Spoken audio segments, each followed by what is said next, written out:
오늘 우리에게 주시는 하나님의 말씀은 거기 본문 요한복음 5장 1절부터 9절까지라고 되어 있는데 6절 한 절만 같이 읽도록 하겠습니다. 요한복음 5장 6절 한 절 말씀만 같이 보도록 하겠습니다. 시작.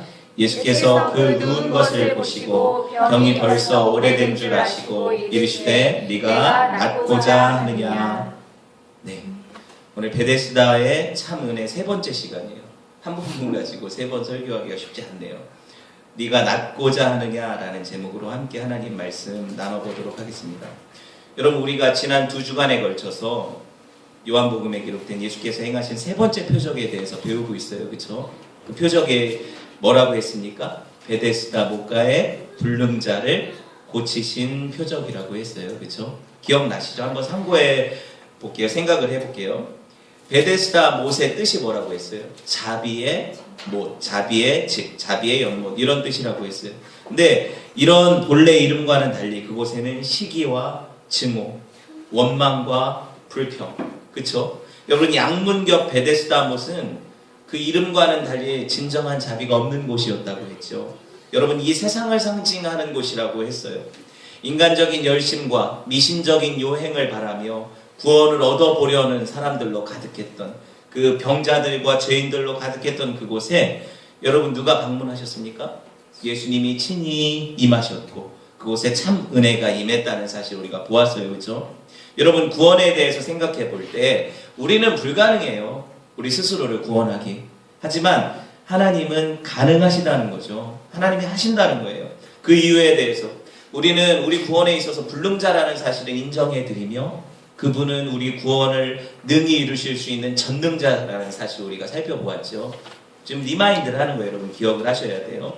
우리 교회 가운데 오늘 우리 주님이 오신다면 우리 가운데 새 생명의 역사가 일어나서 오늘 죽은 자가 다시 살 것이고 죄인들이 구원을 얻는 그 역사가 일어날 거라는 거예요. 여러분, 오늘 베데스다의 참 은혜, 이 큰 제목 아래 설교하는 거 마지막 시간이에요. 뭐 앞으로 또 언제 또 이 말씀 가지고 설교할지 모르겠지만 여러분, 그때마다 하나님 주시는 은혜가 다르다고 생각해요. 오늘은 너무나도 단순하지만 정말이지 중요한 질문 한 가지만 가지고 깊이 생각해 보려고 해요. 오늘 6절 말씀 우리가 함께 읽었는데 여기서 가장 짧은 질문을 볼게요. 네가 낫고자 하느냐? 여러분, 어떻게 대답하셔요? 예수님이 오셔서 네가 낫고자 하느냐? 그럼 여러분 뭐라고 대답하십니까? 여러분, 사실 이 질문은 우리가 이 정황을 다 아니까 얼마나 황당한 질문인지 알겠죠. 당연히 아픈 사람이 낫고 싶지 않습니까? 그것도 그걸 소원하면서 살았던 사람 아니에요. 질문 자체도 어이없고 대답도 어이없죠. 근데 대답 뭐라고 해요? 낫고자 합니다, 이런 말도 못하잖아요. 그 사람이, 우리가 공부했다시피. 주님이 정말이지 그 사람이 낫기를 원하는 마음을 몰라서 물어보셨나요? 아니잖아요. 그렇죠? 이 질문을 왜 하셨어요? 여러분, 우리 주님이 전지하시다는 사실을 우리가 배웠어요. 속성을 배우면서. 전지는 뭐예요? 모든 것을 다 아신다는 거죠. 그럼 그 사람이 어떤 병에 걸렸는지, 얼마나 아팠는지 알아요, 몰라요? 예수님은요, 우리가 만나는 의사들처럼 일일이 청진기 대보고 검진해보지 않아도 아신다는 거예요. 엑스레이 안 찍어봐도 뼈 부러진 거 아시고, 초음파 검사 안 해도 이 안에 뭐 혹이 생긴 걸 보시고, MRI 뭐예요? CT 같은 거 촬영 안 해도 우리가 얼마나 깊은 병에 들었는지 보실 수 있는 분이시. 이게 전지하신 분이라는 거예요. 그렇죠? 여러분, 뿐만 아니라 예수님은 그 환자의 상태뿐만 아니라 그가 얼마나 오랫동안 고통받아 왔고 이 병 때문에 그 심적 상태가 어떻고 그 영혼이 얼마나 파리하게 메말랐으며 그 요행을 바라며 이곳에 몇 년간 있었으며 어떤 사람들과 관계했는지, 그리고 그들을 떠난, 그 사람을 떠난 사람이 누군지, 이런 것까지 다 아신다는 거예요. 얼마나 대단한 영혼의 의사십니까? 그렇죠? 여러분, 이걸 아는 게 중요해요. 왜냐하면 우리 주님이 나를 하신다는 거니까요. 나를 하신다는 거잖아요. 그렇죠? 여러분 보세요. 그럼에도 불구하고 주님이 네가 낫고자 하느냐 물어보셨을 때는 의도가 있었다고 했죠. 뭐라고 했습니까? 첫째, 그가 얼마나 철저하게 자기 자신이 고침받을 수 없는 불능자인지를 인식하고 있는가, 자기가 자기 병을 고침에 있어 무능하다는 사실을 알고 있는가, 이걸 깨닫게 하시기 위해서 물어보셨다는 거예요. 두 번째는 뭐라고 했어요? 그가 오랜 세월 거기서 38년이라는 기간 동안에 유행바라며 기다리다가 안 됐잖아요. 친구들도 다 떠나가고 가족도 떠나갔잖아요. 이제 생의 의지를 잃어버렸잖아요. 그의 대답 가운데 나 밀어주는 사람도 없고 당신이 할 수만 있으면 나 좀 밀어넣어달라는 이런 대답 가운데 진짜 낫기를 원하는지도 모르겠어요. 그냥 낫고 싶습니다라는 말 한마디도 못하는, 그죠? 그런 그 깊은 절망, 이거를 드러내시고 이거를 다시 한번 예수님을 만났을 때 내가 다시 낫기를 원한다. 내가 다시 고침받기 원한다. 내가 다시 살기 원한다. 이 마음을 불릴 듯 일으키시기를 원했다는 거예요. 그렇죠? 이 질문 자체의 의도를 제가 공부를 했잖아요. 우리가 같이. 여러분, 그래야 구원이 얼마나 값진 건지 안다고 했죠. 여러분, 하나도 내가 구원받기 원하지 않는데 구원해 주시면 뭐가 감사해요? 낫기 원하지 않는데 치료해 주시면 뭐가 감사해요? 살기 원하지 않아서 자살하는 사람 살려주면 뭐가 감사하냐고요. 그렇죠? 그게 아니라고 했잖아요. 하나님께서 죄인들을 찾아오실 때는 먼저 우리 속을 깊이 만지셔서 내가 정말 할 수 없는 더러운 죄인이고 나는 불가능한 사람이 이걸 알게 하신다는 거예요. 그리고 나서 그럼에도 불구하고 절망이 아니라 다시 이 주님과 함께 새롭게 시작할 소망을 주신다는 거예요. 내가 주님이 일어나라 하시면 일어날 수 있고 나를 고치시면 저분이 나를 만지시면 내가 고침받을 수 있다는 사실, 이 소망을 다시 불릴 듯 일어나게 하신다는 거예요. 여러분, 이 반복이 지루할 수 있지만 유용한 거, 여러분 우리가 기억력이 짧잖아요. 그렇죠? 다시 한번 들으니까 알겠죠. 그렇죠? 이렇게 계속 반복을 할 거예요. 사실 이 질문은 참으로 근원적인 질문이에요. 왜 그러냐면 오늘 본문에 나타나는 불능자는요, 오고 오는 세대의 모든 죄인들을 대표하는 사람이라고 했죠. 여기 누가 포함되어 있습니까? 저와 여러분이 포함되어 있다는 사실이에요. 여러분, 이 질문을 한번 보세요. 정말이지 이 질문은 네가 낫기를 원하느냐? 이걸 다른 질문으로 얘기를 하면 네가 구원받기 원하느냐? 다시 네가 온전히 회복되기를 원하느냐? 이렇게 바꿔서 질문해 볼 수도 있는 거죠. 여러분, 물론 우리가 이 질문을 들었다면 이렇게 대답해야 될 거예요. 주저없이 네, 낫기 원합니다. 네, 구원받기 원합니다. 갈망합니다. 네, 내가 온전해지기 원해요. 주님 앞에 이렇게 대답하는 것이 마땅하겠죠. 당연한 거죠. 하지만 여러분, 이 질문을 더 깊이 생각해 보면 이렇게 단순한 것만은 아니라는 거예요. 왜 그런가 한번 생각해 봅시다. 여러분, 이 질문에 담긴 의미를 깊이 알아야 내가 진짜 구원이 뭔지, 회복이 뭔지를 알 수 있는 거예요. 원래 첫사람 아담이 하나님 형상대로 완전하게 창조되지 않았습니까? 아담 원래 죄가 없었어요. 선하게 창조되었어요. 그렇죠? 그런데 그가 어떻게 해요? 창조시에 결핍도 없었고 악도 없었던 그가, 창조의 목적대로 하나님을 찬양하며 존재했던 그가 사탄의 유혹 때문에 어떻게 해요? 범죄하고 타락해서 이제 창조의 목적을 잃어버리고 완전했던 피조물이 완전히 불완전하게 깨어진 상태로 떨어져 버리게 된 것이 타락이라고 했어요. 그렇죠? 이거 여러분 배웠잖아요. 여러분, 따라서 우리가 낫기를 원합니다. 이 대답은 아까 내가 온전해지기를 원합니다. 이 대답은 다시 바꿔보면 뭐예요? 창조시에 아담의 완전함 같이 회복되기를 원합니다. 맞죠? 다시 회복되기를 원합니다. 아니, 아담 이상으로 완전해지기를 원합니다. 왜 그러냐면 아담은 완전했지만, 선했지만 타락했죠. 하지만 구원받은 우리는 회복되어진 이후에 타락합니까? 다시 타락하지 않고 구원에서 떨어져 나갈 수도 없다는 거예요. 그럼 아담보다 더 완전한 상태가 되어야 되겠죠. 이걸 누구 상태라고 했어요? 예수 그리스도의 상태라고 했어요. 예수님의 그 장성한 분량까지 자라기를 원합니다. 이게 바로 내가 낫기를 원한다는 의미예요. 내가 온전해지기를 원한다는 의미예요. 이게 구원의 참 진의라는 거예요. 여러분, 한번 생각해 봅시다. 이거를 예수님의 장성한 분량에까지 자라나는 것을 우리 성도의 삶의 여정 가운데 뭐라고 부르죠? 성화라고 부르잖아요. 그렇죠? 그러니까 구원 안에는 당장 나를 낫게 하시고 나아가게 하시고 그리고 온전해지게 하시는 그런 모든 것들이 포함되어져 있다는 거예요. 여러분, 둘째 아담이 누굽니까? 우리 죄를 위해서 죽으신 예수 그리스도를 둘째 아담이라고 성경이 표현을 하잖아요. 왜 하필이면 아담이라고 할까요?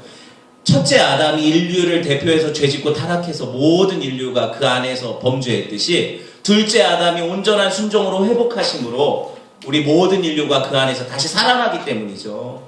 다시 회복되기 때문에 그래요. 그래서 예수님을 둘째 아담이라고 하고 첫 아담보다 완전하신 분이시죠. 여러분, 한번 생각해 봅시다. 둘째 아담, 예수 그리스도께서 온전한 순종을 통해서 우리가 이 땅에 창조된 목적, 그게 뭐예요? 하나님을 영화롭게 하고 그분을 찬송하기 위한 존재, 그렇죠? 이 목적을 회복하셨다는 거예요. 이게 의미 있습니까? 의미가 없습니까? 당연히 의미가 있죠. 네, 다시 말할게요. 우리가 진정 낫기를 원합니다. 이 말은 뭐냐면 내가 나를 창조하신 창조의 목적대로 살기 원합니다. 하나님, 내가 예수님처럼 완전해지기를 원합니다 할 때 이 말은 예수님처럼 하나님 앞에 죽기까지 순종하기를 원합니다. 이런 의미로 바꿔볼 수 있다는 거예요. 여러분, 여기 어디에 나 이미 구원받았으니까 내 마음대로 살아도 돼, 어차피 지옥 안 가, 이런 의미가 담겨 있나요? 근데 하고 많은 구원파 교회들은 이런 얘기를 한다는 거예요. 한번 구원받았으니까 죄져도 상관없다. 언제 성경이 그렇게 가르칩니까? 교회가 그렇게 가르칩니까? 아니잖아요. 그렇죠? 여러분, 적당히 세상과 타협하며 이미 구원받았으니까 그냥 사람들과 별 다를 바 없이 지내다가 근근히 구원받아서 턱걸이로 천국에 들어가기만 하면 된다. 이렇게 가르칩니까? 교회에서? 아니잖아요. 그렇죠? 아닌데 우리는 그렇게 산다는 거예요. 왜입니까? 여러분, 이게 아니란 생각이잖아요. 왜 이런 생각을 가질까요? 잘못된 거잖아요. 이게 죄예요. 여러분, 그런 것들은 온전해지는 것과는 상관없는 거잖아요. 예수님의 장성한 분량에 이르기까지 잘하는 것과 상관없는 거잖아요. 그게 무슨 성화예요. 그렇죠? 잘못된 얘기라는 거예요. 여러분, 다시 예수님의 이 질문의 의미는 참 무겁다는 걸 이제 알게 되죠. 그냥 낫기를 원합니다. 그러면 내가 그냥 병 고침 받고 세상에서 잘 살기를 원합니다. 구원받고 막 마음대로 내 원하는 대로 살기 원합니다. 이런 의미 아니라는 거예요. 내가 낫고 회복되기를 원한다는 건 내가 하나님 앞에 온전히 순종하기 원합니다. 내 창조 목적대로 살기 원합니다. 이런 의미가 들어있으니까 여러분, 이렇게 생각해 보면요, 우리 속내를 한번 들여다봅시다. 정직하게. 지금 이 시간에 뭐 딴 사람 쳐다보지 말고 정직하게 내가 낫기를 원하는지, 진짜 내가 온전해지기를 원하는지. 아니라는 거예요. 왜 아니라고 제가 얘기를 하냐면요, 적어도 우리 마음 가운데 한 구석에 여지를 남겨두고 이런 일은 나중에 죽기 전에 완전히 성화될 거니까 그때까지는 좀 천천히 일어났으면 좋겠습니다. 이런 생각을 내 안에 갖고 있다는 거예요. 한번 무슨 말인지 한번 생각을 해보세요. 당장 온전하게 되면 세상 어떻게 살아가요? 선하고 정직하고 하나님 뜻대로 살면 난 굶어 죽을 수밖에 없잖아요. 세상에 얼마나 불의가 판치고 세상에 얼마나 세상 지혜로 살아가는 사람들이 많은데 거기서 정직하고 순전하게 정말 비둘기처럼 온유하고 겸손하고 손해보고 사랑하고 이렇게 살면 내가 어떻게 살아요? 내가 당장 천국 가는 것도 아닌데 그러고 다 손해보고 살아야 되고 다 포기하고 살아야 되고, 그러니 내가 내 마음 한편에 나 구원받기 원하지만 낫기 원하지만 한편에 뭐예요? 천천히 낫기 원하고, 예, 나중에 돼서 완전해지기 원하고, 지금은 아니라는 거예요. 얼마나 우리가 교묘합니까? 그렇죠? 우리 속을 한번 들여다보세요. 우리 속을 한번 들여다보세요. 여러분, 많은 사람들이 성화를 원한다고 하지만 제가 성화를 원하지 않아요. 반대로 잘못된 성화의 이론이 있어요. 뭐냐면 어느 날 갑자기 자기는 아무것도 안 했는데 기도 가운데 불이 확 떨어져가지고 자기가 완전히 거룩해진다는 거예요. 이런 사상이 있어요, 교회 안에. 그래서 그 성령 세례를 받아서 완전 성화가 되면 이제는 죄도 안 짓고 평생, 그리고 천사처럼 무균실 상태에서 천국 갈 때까지 그렇게 온전하게 산다. 이 말이 됩니까? 근데 교회 안에서 이런 극단적인 가르침이 있다는 거예요. 첫 번째 가르침도 잘못됐고 지금 얘기한 이것도 완전히 잘못됐죠. 우리는 그렇게 사는 사람들이 아니에요. 우리가 소율의문답에서 성화에 대해서 배웠습니까? 안 배웠습니까? 배웠죠. 성화는 성령의 은혜의 사역이라 그랬어요. 성령 하나님의 주권적인 사역인데, 하지만 이 성화가 우리의 협력을 필요로 하는 사건이라고 했어요. 그렇죠? 사역이라고 했어요. 이렇게 배웠잖아요. 사람이 이 성화에 함께하는, 하나님과 동역하는 것들이 있다는 거예요. 여러분, 내가 성화되기 싫다고 아예 안 되는 것도 아니에요. 잘 들어보세요. 왜? 하나님이 주도적으로 끌어가시니까. 또 한 가지 생각해 볼 건, 내가 지금 당장 성화되고 싶다고 곧바로 영화롭게 완전해지는 것도 아니에요. 왜 그렇습니까? 우리가 우리 안에 있는 버려야 될 옛 습관들과 죄들이 여전히 남아있어서 그 오염 때문에 완전히 거룩해지는 데는 시간이 걸린다는 거예요. 여러분, 하지만 지금도 조금씩 서서히 우리는 온전을 향해 나아가고 있다. 이 사실은 변함이 없죠. 이게 성화라는 거예요. 여러분, 한번 생각해 봅시다. 우리가 온전해진다는 것은요, 다시 창조의 목적대로 존재하게 된다는 의미라는 거예요. 자, 이거를 한번 깊이 생각해 봅시다. 다시 말해서 우리 전 존재가 하나님의 영광을 위해 살아가는 복 있는 존재가 된다는 거예요. 여러분, 이것은 사실 우리 안에 이미 시작되었다는 거죠. 우리는 예수 그리스도를 믿음으로 영접하는 순간에 나았어요. 그리고 낫고 있고 온전을 향해 나아가고 있어요. 이것이 바로 우리가 참으로 살아있다라는 의미죠. 내가 살았다 할 때 이런 의미라는 거예요. 여러분, 인류 첫 조상 아담 타락 이래로 우리는 성경이 뭐라고 얘기합니까? 죄인들을 향해서 죄와 허물로 죽었던 너희라고 해요. 그렇죠? 죄와 허물로 죽었다고 얘기하잖아요. 이런 존재가 되었다는 거예요. 신약 성경이 여러분 헬라적 사고를 차용해서 설명을 하죠. 이 헬라 원론적 사고는 영과 육을 분리해서 생각을 해요. 잘 들어보세요. 우리가 범죄한 순간에 아담은 영혼이 죽은 거예요. 육체는 살아있고. 헬라적 사고죠. 육체는 얼마간 생명을 유지하고 있지만 시간이 지남에 따라 서서히 죽어가죠. 다시 말해서 결국에는 어떻게 된다? 육체와 영혼이 완전히 분리되는 것이 죽음이다. 이게 헬라적 사고라는 거예요. 여러분, 서구의 학문체계나 성경 이해가 바로 이 헬레니즘 사상에 영향받았어요. 근데 여러분, 성경을 기록한 뭐라고 해야 될까요? 저자들과 원독자들이 어느 나라 사람이에요? 히브리 사람들이잖아요. 그렇죠? 유대 사람들이잖아요. 이스라엘 사람들이잖아요. 이 히브리적 사고를 알아야 우리가 성경이 얘기하는 이 사상체계를 더 이해하는데 뭐라고 해야 될까요? 도움을 받을 수가 있어요. 헤브라이즘이라고 하는데 히브리적 사고라고 해요. 잘 들어보세요. 히브리적 사고를 통해서 우리가 이걸 생각해 보면은요, 살았다, 죽었다, 이 의미가 헬라적 사고와 약간 달라요. 영혼과 육체의 분리, 이런 사고와 약간 다르다는 거예요. 좀 여러분이 이걸 좀 어려운 이야기니까 잘 들어보셔야 돼요. 처음 하나님이 우리한테 생기를 불어넣으셔서 사람이 생명이 되었죠. 기억나세요? 이것을 뭐라고 하냐면 하이 네피시 하야라고 해요. 이게 이제 히브리 말로 사람이 살아있는 존재가 되었다. 살아있는 존재가 되었다. 이런 의미예요. 무슨 말이냐? 내가 살아서 생각하고 의지적으로 활동하는 인격적인 존재가 되었다. 이런 의미예요. 이걸 살아있다라고 의미한다는 거예요. 여기서 짚고 넘어가야 될 게 뭐냐면 하나님께서 사람을 이렇게 흙으로 만드셨다고 했죠. 흙으로 만드셨을 때 코에 생기를 불어 넣으시기 전에는 뭐였어요? 그러면 우리는 생각하기를 그냥 흙 덩어리 이렇게 생각을 하잖아요. 그렇죠? 이 네펫이라는 것은 흙 덩어리라고 생각을 한다는 거예요. 그냥 조형물처럼. 근데 여러분, 히브리 단어 네펫이가 단순히 흙으로 만들어진 어떤 조형물을 얘기하는 게 아니에요. 인형을 얘기하는 게 아니라는 거예요. 네펫이라는 단어 뜻이 뭐냐면 영혼, 존재, 이런 의미를 가져요. 영혼과 존재는 사실 육체를 가지면서 함께 이렇게 들어져 있는 이런 걸 의미하기 때문에 움직임 없는 육체를 얘기하지 않는다는 거예요. 자, 생각을 해봅시다. 오히려 생각하고 활동하는 존재를 의미한다는 거예요. 예를 들어서 여러분, 창세기 1장에서 하나님이 사람만 창조하셨나요? 아니죠. 물고기도 창조하셨고 육축도 창조하셨고 기는 것들, 곤충들, 새들 창조하셨죠. 그때 여러분 이 육축, 새, 물고기, 곤충 이걸 다 네펫이라고 불렀어요. 같은 단어예요. 사람을 지칭하던 그 존재라는 단어와 같은 단어라는 거예요. 근데 여러분 이 얘기를 왜 하냐면 하나님께서 그 육축들이나 물고기나 이런 것들한테 호흡을 불어 넣으셨나요? 생기를? 안 넣으셨잖아요. 이해되세요? 사람한테만 넣으셨죠. 근데 호흡을 불어 넣지 않은 이 존재들, 네펫이들은 움직였나요? 안 움직였나요?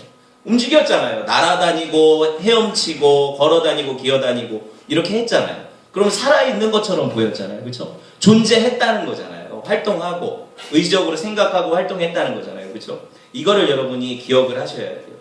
여러분, 제가 얘기하려는 이유는 이거예요.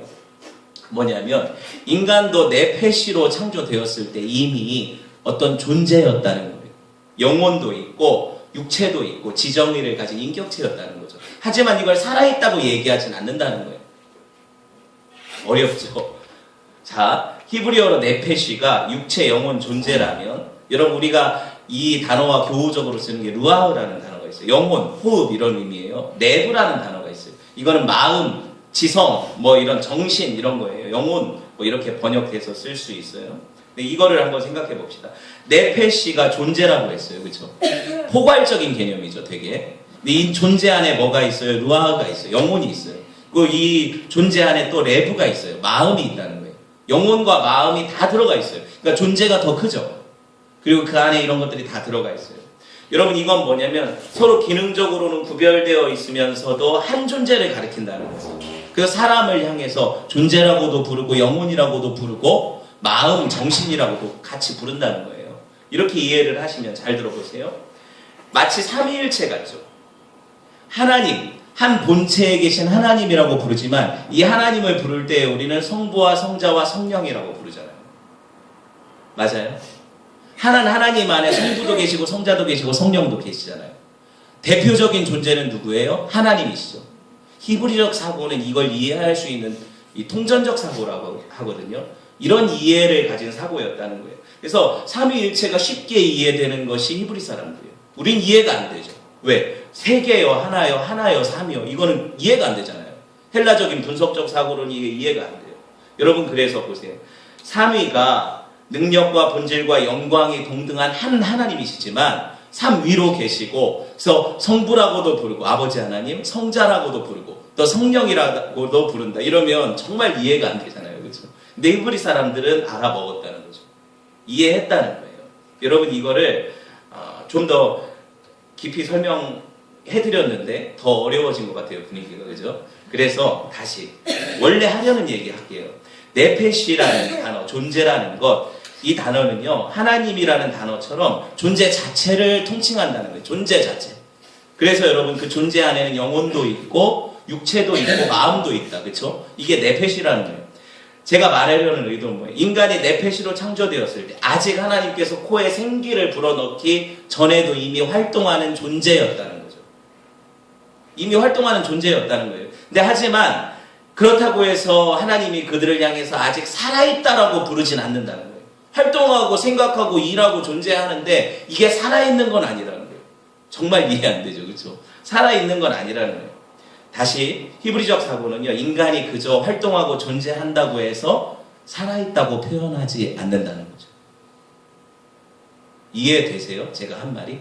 활동하고 움직이는 건 개, 돼지도 움직이잖아요. 하지만 이걸 살아있다고 표현하지 않는다는 거예요. 생기를 불어 넣으셨을 때 살았다고 표현하는 거예요. 완전 다르죠. 여러분 그래서 하나님의 영, 그 호흡이 들어갔을 때 비로소 그들은 살아있는 존재, 하이 네페시 하야가 됐다는 거예요. 그래서 여러분 하나님과의 관계 안에서만 인간은 비로소 살아있는 존재라는 거죠. 하나님과 관계가 없으면 살아있는 존재가 아니라는 거죠. 이 얘기하려는 거죠. 이게 충분히 이해가 되죠. 하나님과 관계가 없는 사람들을 죽었다고 표현하는 이유가 이거라는 거예요. 이게 히브리적 사고예요. 그들은 하나님과 관계가 끊어졌기 때문에 그들은 살아있는 존재가 아니라는 거예요. 우리가 볼 때에는 존재하잖아요. 같이 밥 먹고 활동하고 일하고 다 하잖아요. 하지만 우린 그들을 향해서 죽었다고 표현하잖아요. 왜 그렇습니까? 하나님과의 관계에서 죽었기 때문에, 단절됐기 때문에. 이해되셨을 거라고 생각을 하고, 여러분 그래서 히브리적 사고를 통해서 타락으로 인한 죽음에 대해서 생각해 보면 단순히 육체와 영혼이 분리되는 상태로 이해되지 않는다는 거예요. 좀 어렵죠. 오히려 네페시라고 불리는 인간 존재가 하나님이 넣어주신 생기를 통해서 완전한 생명력을 가지고 생명으로 존재하던 그 창조 상태, 이 상태에서 죄로 인해 하나님과 관계가 단절돼서 조금씩 그 생명력을 잃어버리는 상태가 된 것을 죽었다고 표현한다는 거예요. 살았다 죽었다 의미를 아시겠어요? 우리는 그러니까 죽어가는 거죠. 그렇죠? 죽었으며 죽어가는 거죠. 죄로 인해서 들어온 질병, 고난, 슬픔, 가난, 인생의 모든 어려움들, 이건 뭐예요? 조금씩 생명력이 소진되어 간다는 거잖아요. 왜? 이 모든 것들이 하나님의 관계 안에서 오는 그 관계에서 떨어져 나간 상태에서 오는 죽음을 의미하기 때문에 그렇죠. 여러분 이것이 동양적 사고에 더 가깝죠. 우리는 사람이 태어날 때부터 서서히 죽어간다고 표현하잖아요. 그렇죠? 그러니까 우리가 좀 더 쉽게 이해할 수 있는 이야기라는 거예요. 히브리적 사고에서 죄로 말미암아 생명에서 사망으로 옮겨가는 이 전체 과정을 죽었다라고 표현한다. 여러분 네페시 존재가 그 존재를 유지해주는 생명이신 하나님으로부터 떠나 있는 상태, 이게 바로 죽음이다. 그러니까 우리가 하나님과 떠나 있으면 우리는 죽은 거예요. 살았으나 죽은 자라고 하죠. 그래서 물을 떠난 고기는 살 수 있어도 혹시 하나님 떠난 사람은 살 수 없다고 표현하는 이유가 이거라는 거예요. 네, 뭐 이따 나중에 물어볼게요. 정말 이해하시는지. 따라서 여러분 살았다는 개념 또한 이렇게 생각해 볼 수 있겠죠. 이제 그 존재의 근원이신 하나님께 붙어서 다시 그 생명력이 흘러 들어와서 내가 살아나고 있는 거고 살아있는 거예요. 이런 표현으로 여러분 이해해 보실 수 있다는 거예요. 그러니까 다시 하나님의 생명력이 우리 안에 흘러 들어온 거기 때문에 우리가 당연히 살고 있다는 표현, 이것이 히브리적 이해니까요. 되게 통합적이죠. 이론론적이잖아요. 그렇죠? 이걸 여러분 이해하셔야 돼요. 히브리적 사고에서 조금 더 쉽게 설명을 해드릴게요. 어떤 우리가 안다라고 할 때 지식적인 알을 안다라고 하잖아요. 우리 표현에서는. 그렇죠? 이걸 야다라고 하거든요. 히브리어로. 이거를 어떻게 표현하면 좋냐면 나는 뭐 누구예요? 지금 박근혜라는 대통령이 우리나라 대통령인 걸 안다 하면 맞는 말이잖아요. 그렇죠? 근데 히브리적 사고에서는 나는 박근혜 대통령을 안다고 표현할 수가 없어요. 왜냐면 이 안다라는 것은 경험적인 알미고 체험적인 알미고 이 알미라는 단어 자체가 안다는 대상과의 관계 안에서 나오는 단어이기 때문에 그래요. 관계가 없으면 나는 아는 게 아니에요. 마치 부부관계에서 한 몸, 한 네페시가 되는 것처럼 이렇게 아는 것을 안다고 표현을 하거든요. 그러니까 완전히 다른 알미죠. 우리가 생각하는 알미가. 체험적으로 알고 내가 완전히 클리어하게 아는 거예요. 여러분 성경이 말하는 복 개념도 그래요. 제가 오늘 이거를 정리를 하고 싶은데 여러분 우리가 복이라는 게 얼마나 오용되어 있나요? 그래서 교회 안에서도 복이라는 것이 다 세상 복하고 전혀 다를 바 없죠. 근데 그거 아니라는 거예요. 성경이 말하는 복, 바라크라는 거 개념이 이런 거예요. 이거 관련이 있어요. 존재가 아까 네펫이라고 했죠. 이 존재가 존재의 창조 목적대로 살아가는데 필요한 모든 것들이 공급되는 것이 복이라는 거예요. 성경적인 복이라는 거예요. 내가 왜 창조됐습니까? 하나님 영광 위에 창조됐죠. 그럼 내가 하나님 영광 위에 살 수 있는 모든 것들이 공급되는 상태가 복이라는 거예요. 복이 개념 완전히 다르죠. 하나님이 보시기에 좋았더라한 그 상태가 복이라는 거예요. 완전히 다르죠. 여러분 그래서 우리 존재가 하나님으로부터 내게 부여된 생명력으로 넘치고 그래서 내가 존재하는 이유 하나님을 영화롭게 해드리는 그 목적에 부합되게 살아가면 나는 복받은 인생이라는 거예요. 이렇게 얘기해도 못 알아들으시면 안 돼요. 네. 여러분 성경이 복받았다고 할 때는요. 내 존재가 하나님 창조 목적에 맞게 살아간다. 이걸 복받았다. 형통했다. 이렇게 표현하는 거예요. 우리가 알고 있는 복의 개념이 완전히 잘못됐죠. 그러니까 그 복을 완전히 깨뜨려야 돼요. 예수님 자리 같이 공부해봤잖아요. 거기 교재 보면 복에 대해서 개념을 아주 재미있게 설명을 하고 있어요. 중국을 비롯해서 우리가 한자 문화권이고 농경 문화권 아닙니까? 농사 짓고 먹고 사는 문화권 아닙니까? 여기 보면 복복자라는 거 아시죠? 복복자라는 게 볼시변에 한 일자가 위에 있고 입구자가 있고 밑에 밥전자가 있어요. 오른쪽에. 이거를 한번 복복자를 생각을 해볼게요. 복자를 이렇게 생각을 해보면 거꾸로 파자를 해보면은 밭전자, 밭에서 나온 것을 입구자, 입으로 집어넣는 것이 제일, 일자죠. 그렇죠? 제일임을 아는 것, 이걸 보는 것이 복이다. 이렇게 동양적인 개념으로 복을 얘기를 했어요.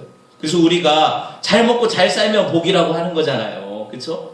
뭐 건강하고 부자 되고 다른 사람들보다 더 많이 갖고 더 배우고 더 이쁘고 더 잘났고 돈, 명예, 권력, 쾌락, 학식, 건강, 장수, 미 이 모든 것들이 더 풍요롭게 소유하면 이게 복이라고 하잖아요. 이게 우리가 알고 있는 세상적인 복의 개념이죠. 제가 이거를 성경의 복이 아니라고 얘기하는 거예요. 성경이 절대 이 복을 얘기하지 않아요.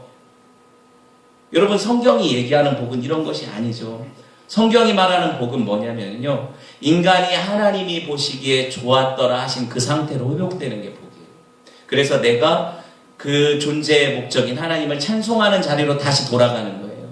그래서 내 인생에 뭘 하든지 하나님이 영화롭게 되고 하나님을 높이게 되는 것이 복이에요. 우리 인간 존재의 목적을 잃어버리면 아무리 부요하고 건강하고 많이 배우고 존경받고 인기가 많고 자녀가 잘 되고 장수하고 되게 많고 그렇죠? 이래도 복이 아니라는 거예요.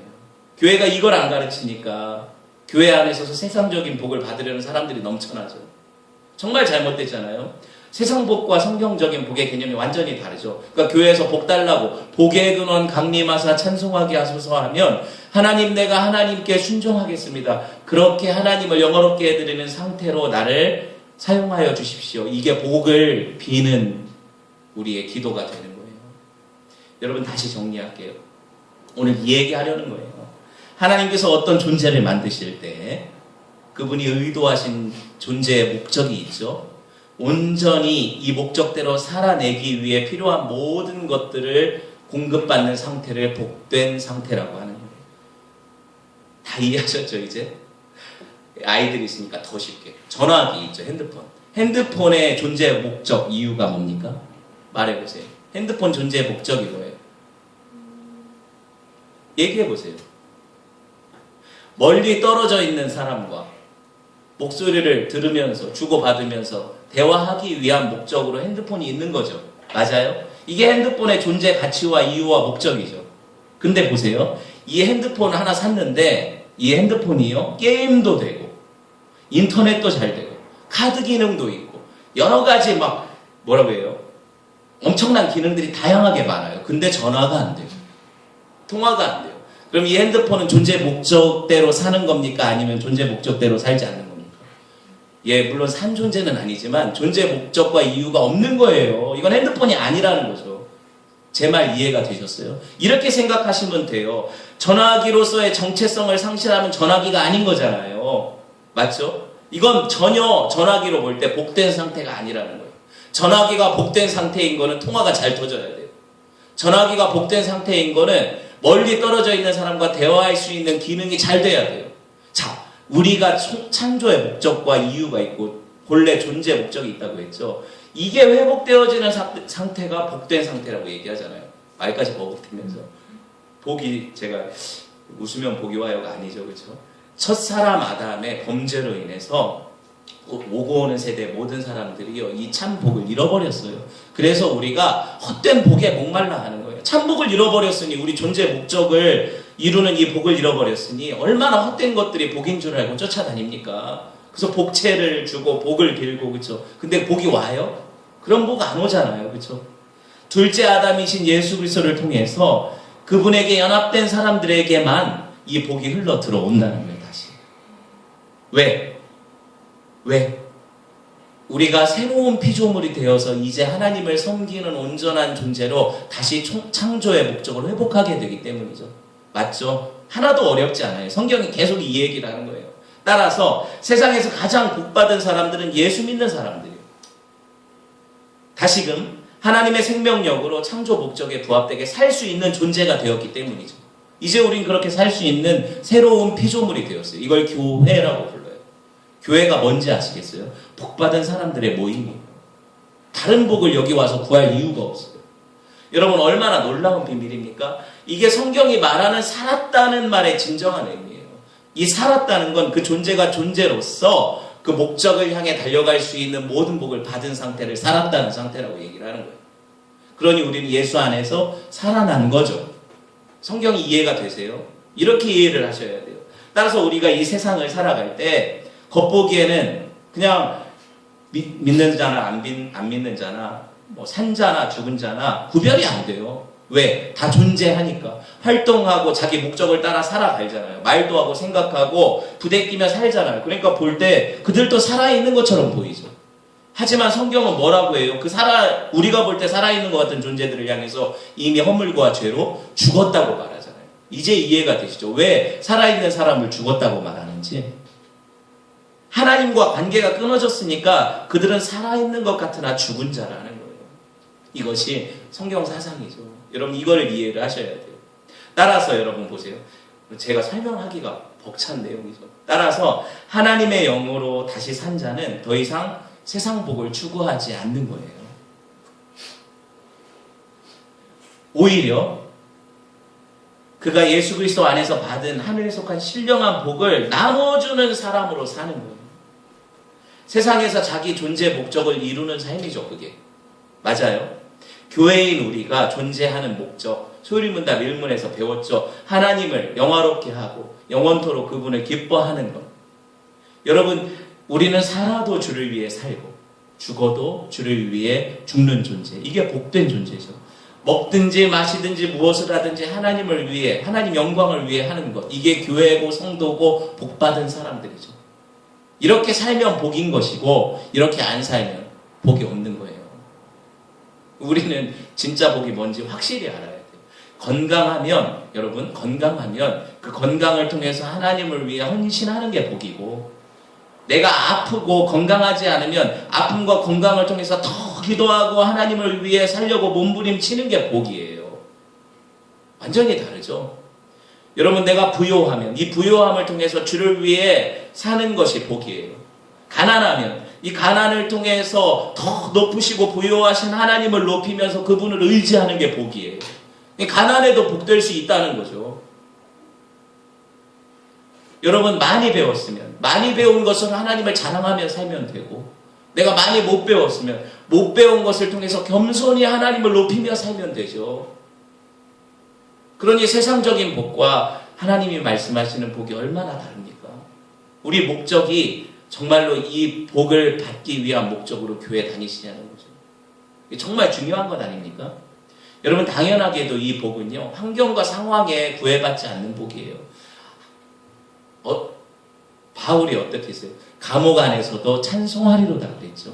나는 복받은 사람이다 그러죠. 하나님 증거하다가 뭐 잘못한 거 하나도 없는데 감옥에 갇혀서 매 맞고 고난당하고 있는 그 사람이 그 감옥 안에서 나는 복받은 사람이다, 찬송하리로다 하나님, 이렇게 찬양할 때는 그가 진짜 복이 뭔지 안다는 거죠.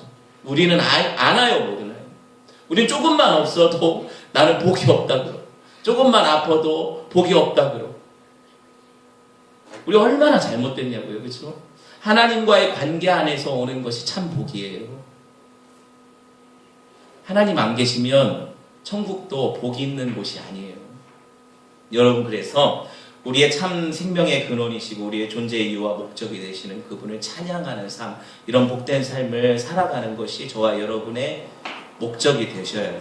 오늘은요, 우리 기쁨의 교회가 청주 예배당에서 드리는 마지막 예배 시간이잖아요. 한번 생각해 보세요. 작년 2월 14일, 지금 2월 20 며칠이에요? 26일이에요? 딱 1년 된 거죠, 그렇죠? 첫 예배를 드린 지가 엊그제 같은데 1년이라는 시간이 흘렀어요. 여러 가지 우여곡절이 있었지만 돌아보니까 하나님 은혜 아닌 게 없어요. 얼마나 감사한지. 하나님께서 어떻게 하고 많은 사람들 중에서 저와 여러분 같이 정말 38년 된 불능자 같은 사람들에게 이런 복을 주셨는지요. 하나님을 알게 하시고 그것도 모자라서 예수 그리스도를 머리로 하여 한 몸으로 연합된 교회가 되게 하시고. 맞아요? 여러분, 우리는 혈연적으로도, 육신적인 혈연 관계로도 한 가족인데 이걸 초월해서 하나님의 한 가족으로 영원한 가족이 되게 하신 이 은혜가 얼마나 감사한지요. 이게 세상에 어떤 복보다 더 귀한 복 아닙니까? 여러분, 천국의 형제 자매로 부르신 은혜 때문에 감사해 보셨어요? 친히 여러분 보세요. 세상 목가에 누워가지고 기웃거리면서 유행만 바라고 살던 우리들을 찾아오신 분이 예수님이세요. 우리는 그런 존재였어요. 네가 낫고자 하느냐 물으셨어도 이거 대답 하나 제대로 못하는 게 저와 여러분이고, 여전히 죄짓고 싶고 세상에서 마음껏 살고 싶어서 얼버무리고 그냥 속으로 음미하면서 완전해지기를 주저하는 것이 저와 여러분이에요. 그런데 하나님이 이런 정말 나쁜 인간들을 사랑하신다는 거예요. 이게 은혜고 이게 하나님의 뭐예요? 놀라운 자비죠. 그죠? 이게 진짜 자비예요. 헤세드예요. 여러분, 하나님이 새로운 피조물인 저와 여러분, 하나님의 성전으로 삼으셔서 이제는 하나님의 성전인 곳은 뭐예요? 성령이 거하시는 곳이니까 다시는 하나님이 떠나시지 않는 곳이죠. 저와 여러분이 교회고 성전이기 때문에 하나님은 한번 우리 안에 오셔서 떠나가지 않으신다 약속하셨잖아요. 자, 하나님과 함께 하는 것이 복된 상태라고 했죠. 하나님의 생명의 근원이신 그분이, 하나님이 내 안에 오셔서 나와 영원히 떠나지 않는 상태가 된 것을 복을 받은 상태라고 했잖아요. 그럼 나는 그렇게 존재하게 되고 그런 존재의 목적과 이유를 따라 살게 되니까 나는 복 있는 사람이죠. 충분히 이해되셨죠? 저와 여러분 이미 복을 받았다는 거죠. 이미 복을 받았다는 거예요. 여러분, 세상을 사랑하고 죄악을 탐닉하면서 이 복을 누리고자 하지 마세요. 하나님이 얼마나 아파하실까요? 그죠? 그럼에도 불구하고 여전히 우리를 기다리시는 그분 앞에 우리가 나갔으면 좋겠어요. 말씀을 맺으려고 합니다. 교회인 우리는요, 이 질문을 깊이 들어야 돼요. 네가 낫고자 하느냐? 네가 낫고자 하느냐? 이렇게 물으시는 주님의 음성 앞에 마음을 다해서 아멘 이렇게 화답해야 돼요. 예수님이 고치시지 못하는 사람은 없죠. 한번 생각해 보세요. 하물며 그분의 몸된 교회로 삼으신 저와 여러분을 못 치료하시겠습니까? 완전케 하실 거예요.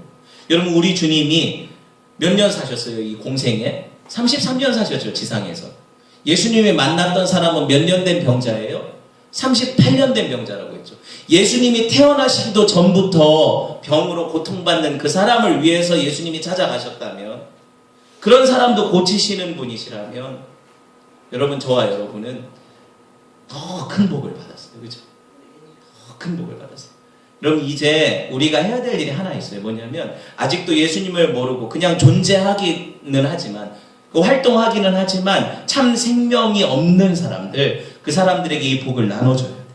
내가 받은 생명의 복 더 많은 사람들에게 나눠줄 때, 여러분, 이제 우리 기쁨의 교회가 예수 그리스도의 이름으로 보냄받은 자리에서 일어나서 네 자리를 들고 걸어가라 말해야 돼요. 이렇게 말할 때 그 듣는 자가 정말로 살아나게 될 거고, 살아있는 존재가 되어서 하나님을 찬양하는 상태가 될 거예요. 그런 은혜가 있기를 주님의 이름으로 축원을 드립니다. 우리 함께 기도할게요.